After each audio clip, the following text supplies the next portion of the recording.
yung bang method na ginamit nila para atakehin ang mga Dutertes.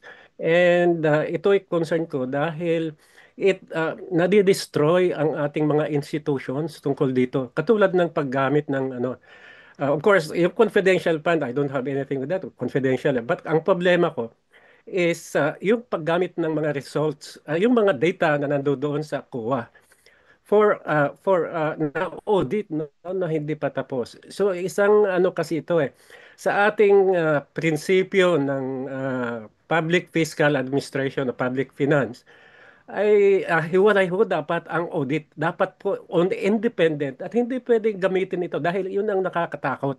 Gagamitin for political agenda. So yun ang isang mahirap diyan kasi may conflict of interest kung ang Congress mismo ang gagawa ng isang audit, magiging auditor siya. Magi, paano yun? Sila gumawa ng policy, sila gumawa ng budget, tapos i-audit nila sarili nila. Walang ano Hindi, hindi nakakaano yung sa prinsipyo Kaya dapat sana ay magiging independent talaga yung ating COA at hindi dapat na ilalabas ang anumang impormasyon kahit na Congress except of course for court no na ano na yan pero kailangang i-maintain ng COA ang independence, separation of powers, yan ang sinasabi. Yun lang, Prof. Ed. Pero sir, ang tanong ko lang, and I couldn't agree more, of course, no. Unang-una kailangan natin emphasize, no, sa ating mga tagapanood at tagapakinig. Yung pong COA, constitutional body yan, no. Talagang independent yan, no. Pero ang tanong ko lang, bakit nung napatawag ang OVP, sana ito na ang dapat na linya kagad at na-explain ng mabuti, no? Kasi again, ang politika kasi perception no? So kung ako ang titingin dito, alam po ninyo yung House of Representatives. Pag sinabi natin na lahat 'yan o bawat isa sa kanila magnanakaw, ang isasagot ko, meron ba tayong makikita sa gobyerno na talagang malinis at hindi talaga pwede nating batuhan ng kahit na anong tawag dito, doubt, no? So to speak. Parang mahirap 'yon.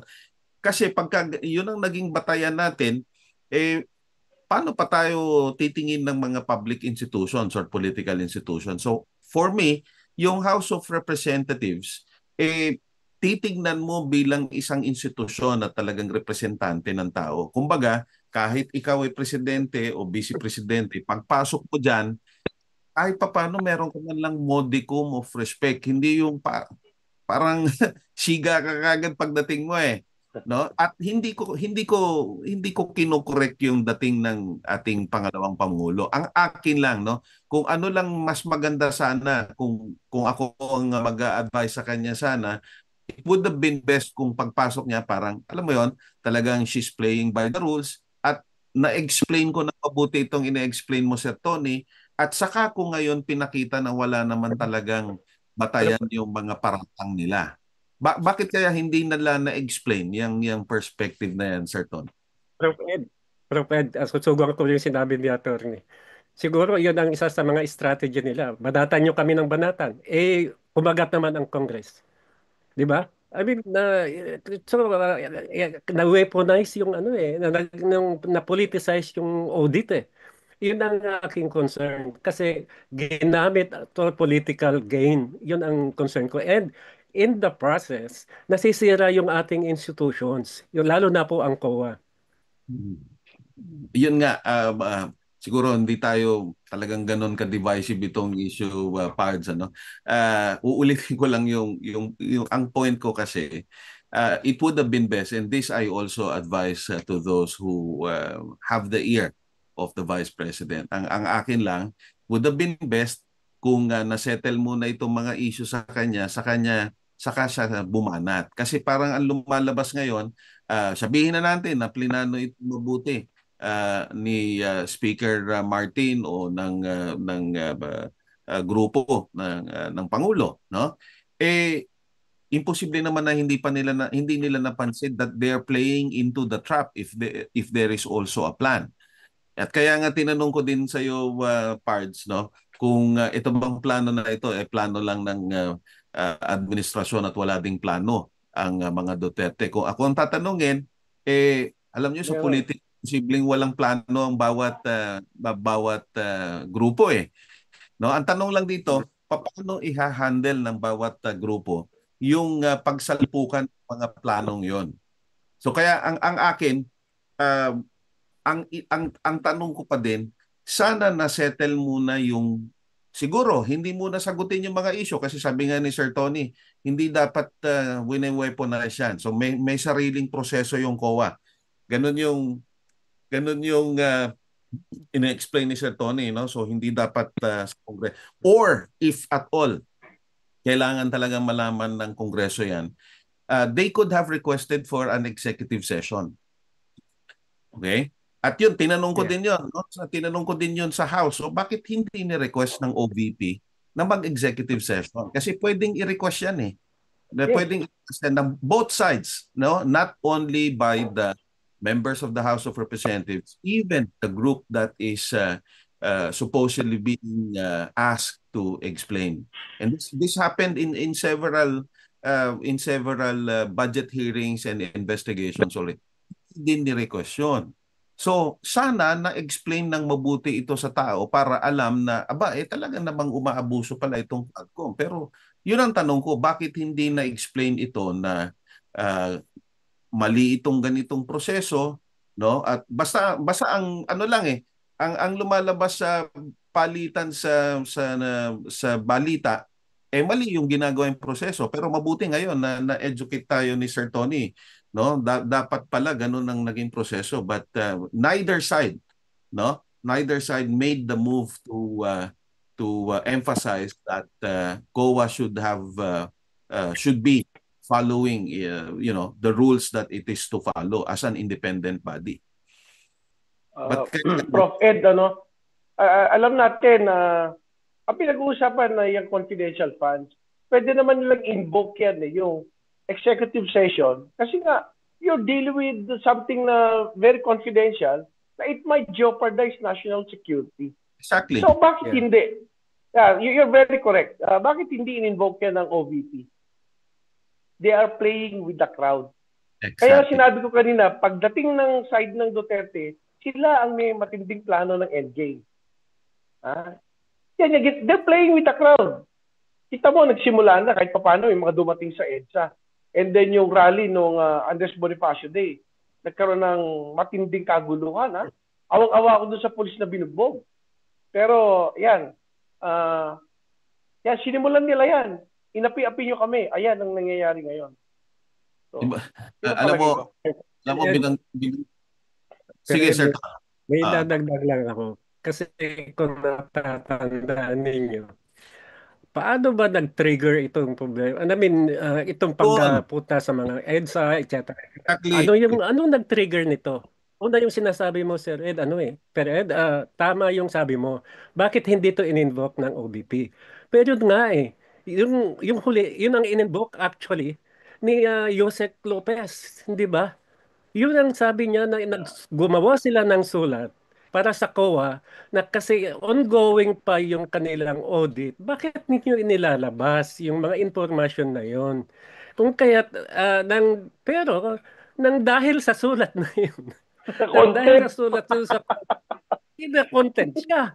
So, both sides kasi may kanya-kanyang agenda Kung kaya na-contempt tuloy siya and that triggered everything, di ba? Yeah, good that you mentioned yan, Sir Ton. O, kaya ako naman ni-raise yung point na yon na they could have requested that. Kasi hindi ito yung first hearing Na may mga nauna pa, no? Kaya nga ang tanong ko kagad, kanino ba ang may plano, no? Kasi pasensya na, hindi naman natin pwedeng ikwento lahat ng dapat nating ikwento dito. Pero ako, no, I'm not only playing the role of the devil's advocate here, but I'm sure, of course, all of us know that there's also another side which cannot just be shared. Point is, ang bottom line dito talagang yung politika natin personalan no? So yun ang nakakasakit dito. In fact, yung nabanggit mo na nasaktan kahapon Pards, no? I'm sorry, no, but ako, I don't mind, no, being tagged as anti-red or anti-militant, pero talagang wala naman tayong kung titingnan natin ang track record ng mga militante, talagang sisigaan pa nila yung nangyayaring political ruckus na yan, kasi ang gusto nilang mangyari talaga papabagsak yung gobyerno, no? At eto na nga, dadating tayo doon, no, yung pag-uusapan natin yung impeachment later, no? Pero isipin ninyo, pag nagkaroon po ng impeachment, kung sino ang magiging talo. Pero bago tayo pumunta doon, tanungin muna kita bilang abogado, Pards, no? Kasi isa ito sa mga issue, no? Paano ba dapat i-handle itong supposedly threat, no, ni VP Inday sa administrasyon, no? Not only to the first family but also to Speaker Martin. Paano ba how do you see it being handled? Pards, alam mo, ang approach ko dito hindi bilang lawyer eh. Ang approach ko dito, political advisor ng presidente, sabi ko, wag mo patulan. Gumawa ka na lang ng response na very, they're playing with the crowd. Kuwang-kuha na ni Inday ang entire nation. May kasabihan tayo, whether it's good publicity or bad publicity, it's still publicity. Tignan niyo ngayon lahat ng social media at saka pahayagan, radyo, puro Duterte, Duterte, Duterte. Even John Wick, may mga memes ngayon, si John Wick daw yung kinausap niyang assassin. Ang point ko dito, sikat na sikat si Sara Duterte, si Vice President. Yung sinasabing magiging kandidatong kalaban niya sa 2028, nakakalimutan ng tao. So they are playing with the crowd. Dapat yan, ang response doon is panglaro din ng crowd. Tapos yung pag-legalistic naman parts, napakahirap na imbestigahan yan kasi ang statement niya actually is, kapag napatay ako, patayin mo sila, President, sila First Lady at Speaker. Yun ang statement niya. So, pwede sabihin niya na nung very emotional lang siya, kaya nasabi niya yon. It is very, very difficult to establish the elements of grave threats. Siguro, unjust vexation pwede pa, which is one of the lowest criminal offenses in our penal system. So, sa madalit sabi, walang pupuntahan ito, no, na issue. So, pagka tinignan naman natin yung anggulo ng ang tawag dito, ang anggulo ng politika, tingnan natin din yung implikasyon nito, no, sa politika. Ano ba, Sir Ton, anong tingin mo epekto naman itong threat na to? Sabi ni Pards, mas lalong sumisikat ang mga Duterte. Tama bang ganun ang epekto kaya niyan? Per Ed, hindi ko sasagutin na based on political perspective, no. Sasagutin ko yung tanong mo sa economics perspective. Ang pagsasagawa kasi ng impeachment proceedings ay maaari magkaroon ng iba't ibang epekto sa ekonomiya ng Pilipinas. Una, ang pagbaba ng kumpiyansa ng mga namumuhunan. So yung imbis na mamuhunan na sila, magbigay ng pera para mag-invest, wala, postpone muna dahil sa nangyayaring, kung mangyayari man ang impeachment. Pangalawa, ang pag-antala ng mga proyekto at programa ng pamahalaan. Natatandaan ba ninyo, Per Ed, na ang Estrada impeachment proceedings ay nagsimula sa October 2000, nag-end sa January 2000. Kumbaga mga 4 months yon. Ang Corona impeachment ay lasted for 5 months. So, ganyan ho ang magiging epekto. Lahat ng programa, lahat ng gagawin ng ating bansa ay on a standstill. So, yun ang isang napakahirap. Hindi natin ma-attain yung projected na growth ng GDP natin na 6 to 8%.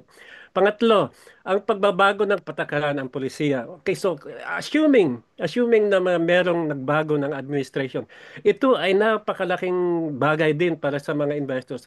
Siyempre, wait and see na naman sila dahil ano ang bagong patakaran ng bagong administration. So, yun ay isa sa mga napakalaking epekto nito. At pangapat, ang pagtaas ng gasto sa proseso ng impeachment. No? Alam naman natin na ang bukod dun sa wala na nangyayari sa ating ekonomiya, ay magastos din dito sa atin. Pera natin, ang ginagastos nila dyan sa impeachment na yan. So, imbis na yung pera sana, ay ibibigay yan sa mga gawaing infrastructure, etc. At saka, para sa kapakanan ng ating bayan, ay hindi na napupunta yan sa impeachment. At ang panghuli, ito ang napaka lungkot na mangyayari. Ang pagkawatak-watak ng lipunan. Kanya-kanyang, alam mo, kasi mga Pilipino mahilig sa teleserye, di ba? So, kanya-kanya ngayong panig kung saan sila pupunta. Ngayon, ang resulta, ang kawatak-watak ang ating mga kababayan. Yun, Ed, ang anong mga epekto ng impeachment. Ikaw na, ikaw naman Sir Tony, nakakatakot yung mga sinasabi mo. Ipapaalala ko sa iyo, meron tayong akap ha. Meron tayong akap, meron tayong tupad, marami tayong ayuda. Hindi mangyayari yan. Hindi, kidding aside. Ang sinasabi po sa atin, ladies and gentlemen, ni Sir Tony, yung po kasing impeachment that will occupy all the attention of the legislature. No, kahit na hindi pa ho nakakarating sa Senado ang articles of impeachment, syempre nag-aabang na yan, nagpe-prepara na, no? At habang dinidinig pa lang yung filing pa lang, no, kumbaga wala pang indictment, no? Siguro kailangan pag-usapan din mabuti. Siguro bigyan natin ng short description ng taong bayan kung paano ba nangyayari itong impeachment. No? Ang bottom line po, mga kababayan, hindi talaga advisable magkaroon ng impeachment kasi at the end of the day, literal na titigil ang ating gobyerno sa takbo, no, ng paggugobyerno. Kasi hindi naman lahat pwedeng gumalaw lang ang executive eh. Kaya nga po merong executive at legislative kasi merong mga galaw na kailangan ng basbas ng Kongreso. May mga programa, may mga polisiya at higit sa lahat syempre ang power of the purse nasa Kongreso 'yan. Kaya hindi po pwedeng kumbaga masisira yung attention nila, no? Now, siguro pasadahan din yung lumabas kahapon, no? Ito talagang medyo nakakainis lang itong mga military minsan eh. Nakikialam daw ang Pangulo sa pagsabi sa Kongreso na wag nang ituloy yung impeachment. Hindi naman po yung Pangulo ang magdidesisyon dyan. At the end of the day, it's still the House of Representatives. At taon-taon, nakikita natin, regardless kung sino ang Pangulo, nagsusumite ang executive sa legislature kung ano ang priority legislations. Pero ito po ay recommendation ng Pangulo kasi nga merong programang sinusunod. Hindi ibig sabihin na ang Pangulo ang nagdedesisyon dito. Kaya hindi ko maintindihan bakit merong komento ang isang congressman nila na nangingialam daw at pinangunahan ng Kongreso. Yun po suggestion. Kasi hindi po ibig sabihin na may separation of powers na bahala na sa buhay na kanya-kanya na sila ng galaw. At huling-huli doon sa pinag-uusapan natin kanina, Pards, alam mo ang at the end of the day yung plano kailangan natin talagang intindihing mabuti bilang mamamayan, bago tayo maniwala sa nakikita natin, himayin nating mabuti lalo na yung John Wick meme na nabanggit mo kanina. Napakagaling. Alam po ninyo, kailangan din naming aralin sa peers kung paano talaga nagiging impact nito. At meron naman kaming tayong kakayahan na alamin itong mabuti. May mga eksperto nga tayo sa cybersecurity, no? At talagang merong suporta na nakikita natin diyan at higit sa lahat talagang organisado yung social media presence, no? Ng ating pangalawang pangulo. Kaya kung akong tatanungin ninyo, tingnan na muna nating mabuti, no? Hindi porke marami tayong nakikita sa social media, yun na yun. Himayin nating mabuti yung mga issue. Ako nga, ngayon ko lang nalaman na dapat pala i-invoke itong proseso ng COA. Anyway, mabalik ako doon. Actually, wala pa tayo doon sa impeachment supposedly. Pero nauna na si Sir Ton at mabuting nailatag na natin yung mga implication na to. Balikan kita naman sa legal ulit, Pards. Kasi hindi naman talaga ganun kadali yung impeachment eh. Kahit na ituloy ng House of Representatives to. Sabihin na natin na talagang itutuloy nila, no? Kasi yun ang gustong mangyari ng mga militante. Gusto talaga ng militante, gulo eh, no? So, ang tanong, meron bang sapat na batayan para simulan itong impeachment? At ano 'yan? Kailangan sufficient in form and substance. Paano ba natin iintindihin yan? Yung impeachment kasi Pars, nakabata yan sa magiging resulta ng investigation ng Quadcom or ng investigation nila sa confidential funds, ganon. Kasi ngayon na ongoing pa rin yung audit, kaya nagtataka ako eh. Yung isang report na hindi pa finalized, gagamitin batayan sa impeachment, hilaw. Hindi pa sufficient, ano? Tapos yung mga sinasabi niyang pagmumura sa presidente, First Lady at Speaker, at saka yung mga pagtetreten at kung ano-ano pa, kitang-kita naman natin na the Vice President was very emotional nung mga nangyari ito. Pati yung interference sa sa transfer in detention, mga ganon. Para sa akin, as a lawyer, it's not enough. Kaya lang, Pards, ito ay batay sa batas. Ang impeachment po ay isang political process. So, numbers game yan eh. Kung makukuha nila yung majority ng ng Kongreso, pero mabalik po tayo doon sa kunwari nag-leak na text message ng Pangulo na hindi niya pinapahintulutan ang tama nga yun, rekomendasyon niya ay huwag na ituloy ang impeachment. It's a brilliant move. Kasi magkakagulo eh. Kahit sabi mong maliit o malaking gulo, hindi natin masabi, pero magkakagulo. So napakaganda yung move niya yun. Sa side naman ng mga Duterte, ang dyan sayang. Yun ang inaantay nila, yung impeachment na yan. Exactly. Kaya ang mga militante, Pards, yan nagdadasal na matuloy ang impeachment. Tama ka eh. Wala namang ibang gusto yun, kundi magulo ang ating lipunan so that they can take over. Exactly. Alam mo, yun ang nakakabahala dyan, Pards, no? Balikan muna natin yung impeachment. Dalawang bagay po yung binanggit ni attorney dito. Hindi lang siya legal proceeding. Pero masyadong hahaba kung i-distinguish natin, no, sa withdrawal of support. Sa parliamentary system po kasi, kapag hindi na popular at wala ng kumpiyansa ang mga miyembro sa Prime Minister, sa executive, madali silang mag-withdraw ng support. Wala nang tanong-tanong doon. Kasi alam po ninyo sa politika, sa totoo lang, kapag yung kumpiyansa kasi hindi mo naman mame-measure yan eh. Hindi katulad yan ng legal proceeding na kailangan mo talaga ng konkretong ebidensya. Ang problema po kasi presidential system tayo. Kaya pasensya na po, talagang isinisingit ko palagi yung systemic reform na kailangan nating intindihin. Dahil hindi makapag-formulate ng mas magandang counterpart, no, nung pong inimbento yung presidential system sa bansang Amerika ng kanilang mga founding fathers, sila Alexander Hamilton, John Jay, and James Madison. Ayaw po nila nung parliamentary system sa Britanya kasi doon nga sila nanggaling at nakita nila yung mga limitasyon nito, kaya nag-imbento sila ng ibang political system. Ang problema, medyo nagka-problema sila doon sa pag-formulate ng paraan paano maging accountable yung chief executive. Kaya po, ang naging kompromiso, itong impeachment. Ang impeachment po, correct me if I'm wrong, Pards, follows the same process as a criminal proceeding. No? Merong akusasyon, no? Patutunayan na may basehan yung akusasyon. Back, apologies for this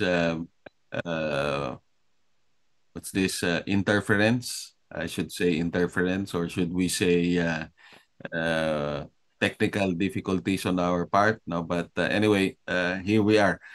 Siguro tapusin lang natin yung buong cycle, no, ng usapan kasi marami na tayong nahimay, no? Unang-una, yung proseso from the very start mali o may kulang, no? Now whichever or whoever could have raised that is another question entirely.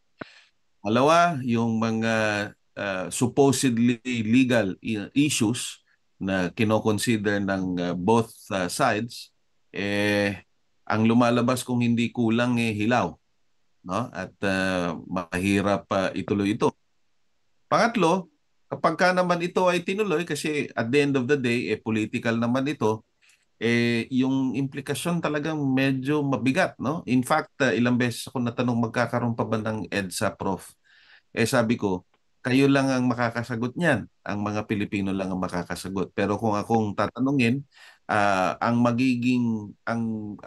titingnan ko lang yung mga several attempts, no? Kung hindi ako nagkakamali, there were 3 attempts after the second EDSA.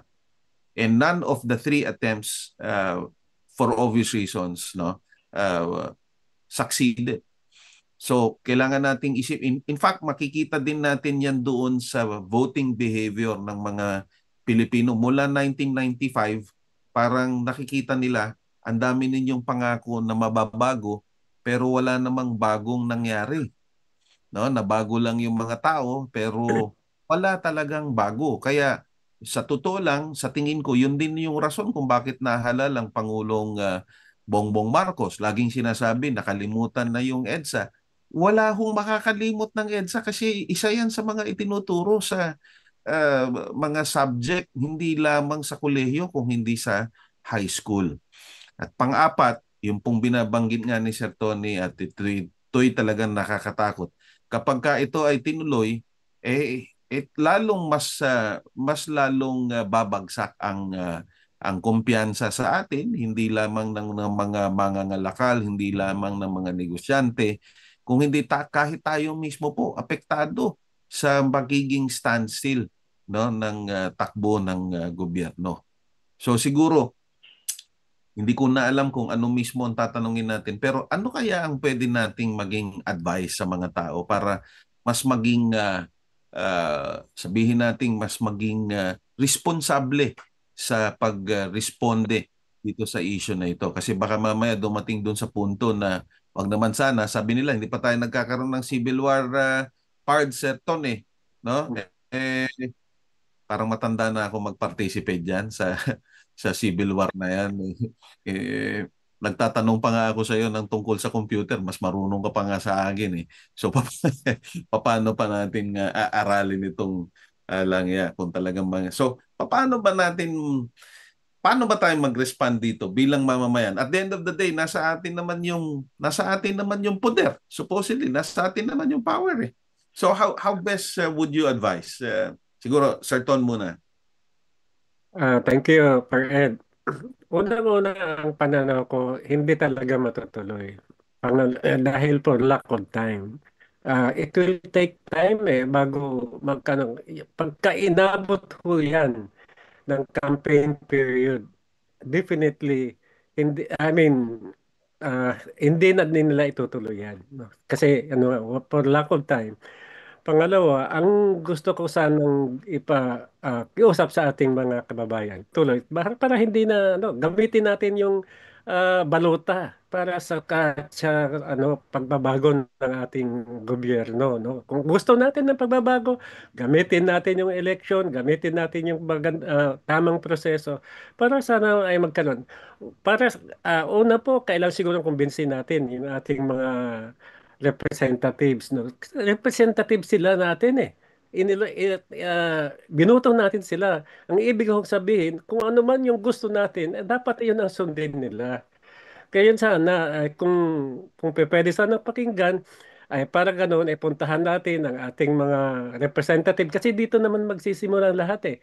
Kapag hindi yan nag-file ng impeachment, wala na, no, stop na talaga. So doon pa lang sana ay gawin natin na puntahan natin ating mga congressman na representative natin, sabihin natin wag na muna, wag na lang.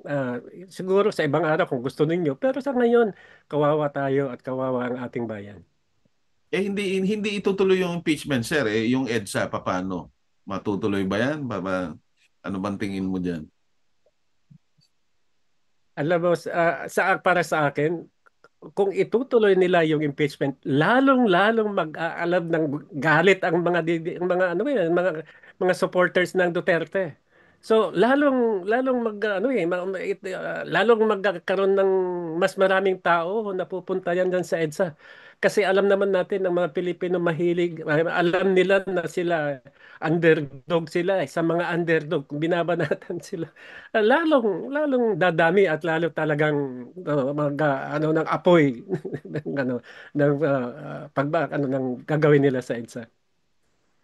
Ikaw, Pards, alam mo, may mga nakita pa tayong statement ng mga organisasyon ng mga abogado. Pero siyempre, ang pumirma naman doon yung kaibigan din natin. Pero ano ba? Ano bang paano mo ba uh, tawag dito?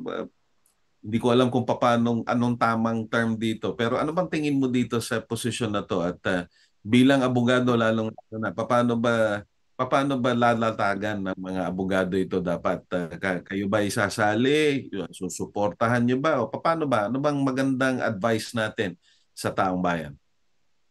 Tulad ng napaglito kanina, Pards, brilliant move yung ginawa ni President na nag-recommend siya na wag na munang ituloy ang impeachment. Alam mo, matalino si President, mula nang ipinanganak niya, nasa political family. Kaya alam niya na hindi ganoon kadali ang bumangga din ng isang sikat na pamilya. Kasi he belongs to that category. At sa mga abogado ngayon, alam niyo, marami akong nakakausap sympathetic sa Duterte. Sabi ko, bakit? Anong dahilan bakit sumaside kayo sa mga Duterte? Kawawa naman pinagtutulungan . Ang abogado kasi tayo nagtatanggol ng karapatan ng mga inaapi. Yan mo, simple usapan sa inuman o sa kwentuhan, sa maritesan, yan ang binabanggit. Siguro Pards, ang ratio is 8 in favor ng Duterte, 2 sa BBM. Nakakagulat ang pagtatanong-tanong ko na yan, nakakagulat ang resulta. Tapos yung sinasabi naman na baka magka-EDSA na dumami tao, naniniwala ako dyan. Sapagkat naging part ako ng mga volunteers noong 2015 and 2016 campaign, period na yon, hanggang sa mailuklok na si President Duterte sa pwesto. Marami yan, nananahimik lang, pero napakarami yan. Pag inorganisa na yan. Sa ngayon kasi, yung mga vloggers pa lang ang nakikita natin sa EDSA. Tapos yung mga fans nila, followers nila.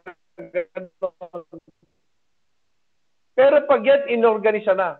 Maniwala kayo sa akin. Lalo na dyan sa mga grassroots areas, dadagsayan. Kaya sana merong mamagitan. Huwag nang palalain ng sitwasyon. Baka pwede yung Catholic Church, baka pwede nang pumagitna muna, o kaya yung Philippine Chamber of Commerce, yung mga isang pang-mediator na hindi maintindihan basta-basta ng dalawa. So sa tingin mo, Pards, yung 2016 na sinasabi mo na following, intact pa yan, no? At posible pang magamit yung numbers na yan. But sa totoo lang, kalap-kalap na nga ayos na Yung iba nga, very active na sa Partido Federal ng Pilipinas, Kaya lang nung nakita itong ginawa, lalo na sa kay Tatay Digong, kay Vice President Sara, sabi ko kanina, baka nakabawas pa Pero nung nakita si Tatay Digong, Pards, yung very apologetic siya, very humble, pero very witty yung mga sagot niya, very tough yung stance niya. He gained a lot of supporters back. Imagine mo yung sasabihin niya, if I'm given a chance again to be the president, gawin ko ulit yan, doblado pa. So nagpalakpakan pa yung gallery. Okay. At po ninyo, pareho favorable yung mga na yan. Alam po ninyo, pareho ng red signal ang ating mga kasama, no?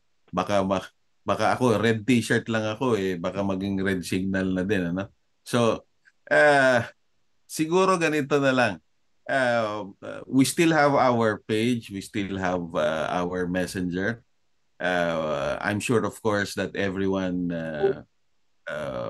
in Pierce will be very glad to answer questions or queries even beyond this episode, no? And there are FB Live questions here. I'm constrained. We're constrained to proceed with our conclusion so that at least hindi maiwasan na namin yung biglang pag-stop ng broadcast mamaya, no? So, siguro tapusin na lang po natin bilang mamamayan ang pag-iisip sa pamamagitan ng pagbalik tanaw sa mga nangyari. Katulad na nabanggit ni uh, Pards kanina, ni Attorney Degala, talagang napakalaki ng supporters, no? At very popular ang pamilyang Duterte, lalo na ng matandang Duterte. Pero siguro ang kailangan tanungin natin dito, intact pa ba yung grupong yan? At sabi nga ni Pards, nung nakita si tatay na nagpakita at nagsalita at nakita at naramdaman na talagang binabatikos at talagang inaatake, hindi imposible na magmanumbalik yung suportang yan. Pero para lang po balance tayo, babanggitin ko din, wag po nating kalimutan na si dating Pangulong Duterte din na nagsabi na mag-withdraw na ng support ang Armed Forces of the Philippines. So sa akin, at tayo po ay hindi abogado, pero ito po ay isang categorical na pahayag, no, na kumbaga pabagsakin na ang gobyerno o tapusin na ang panunungkulan ng administrasyon. So, mahirap po talagang tungkuran, no? Mahirap talagang dumistansya, no? At talagang i-define completely, not clearly, kung ano ang mga posisyon pagdating sa politika kasi that is open to interpretation. Huling-huli po pagdating doon sa mga plano, siguro tama din ang sinabi ni Attorney Digala, lalong-lalo na kung titingnan natin doon sa punto de vista ni Sir Tony na talaga namang, nako, lahat po tayo dito talo kapag talagang nagtuloy-tuloy itong problemang ito. Pero para sa akin, again, because this is political, parehong may plano, parehong merong endgame, ang tanong na lang dito, paano nila mararating yung kanilang endgame? But mind you, ladies and gentlemen, mga kapwa natin, kapwa ko Pilipino, yung pong endgame na yan, makakamit lang yan kung tayo kasali. At higit sa lahat, yung pagsali natin, kung tayo ay magagamit at kung tayo ay magpapagamit. Kaya importante po talagang tayo'y makialam, lalong-lalo na doon sa, naku, walang humpay na palitan at walang humpay na, I don't know how to call it anymore, sa English, name calling, no? At murahan sa social media. Imbis na pag-usapan natin ng mahinahon at pag-usapan natin yung substantive part, katulad nito, ngayon ko nga lang nalaman na dapat pala itong prosesong ito napaliwanag ng tama, no? Napaliwanag nga ng tama, sabi nga ni Sir Tony, pero parang hindi na ito binigyan ng pansin kasi napakahaba na ng tinakbo ng proseso, no? So parang ginamit na lang na excuse yun, kumbaga, ano? Pero hindi natin maitatanggi that that could have nipped it in the bud. So hindi po kami, hindi namin masasabi na nakadagdag kami o nakabuti itong programang ito. Pero kahit papano, sana po naitanong namin yung dapat na naitatanong in the first place. Panang sa ganon, mapag-isipan nating mabuti kung paano gagawin natin. Because again, at the end of the day, the losers in the end will neither be the administration nor the previous administration, or neither the Marcoses or the Dutertes. The losers at the end of the day is the entire country, the entire Philippines. Pasensya na, pero parang hindi yata naiisip ito ng ating mga leader sa politika. So, kung ganun po ang sitwasyon, tayo na ho ang mag-isip para sa kanila, para sa buong bayan. Yun po, magandang umaga at salamat sa pagsama sa amin sa pagtalakay itong napakahirap na isyong ito. Salamat po.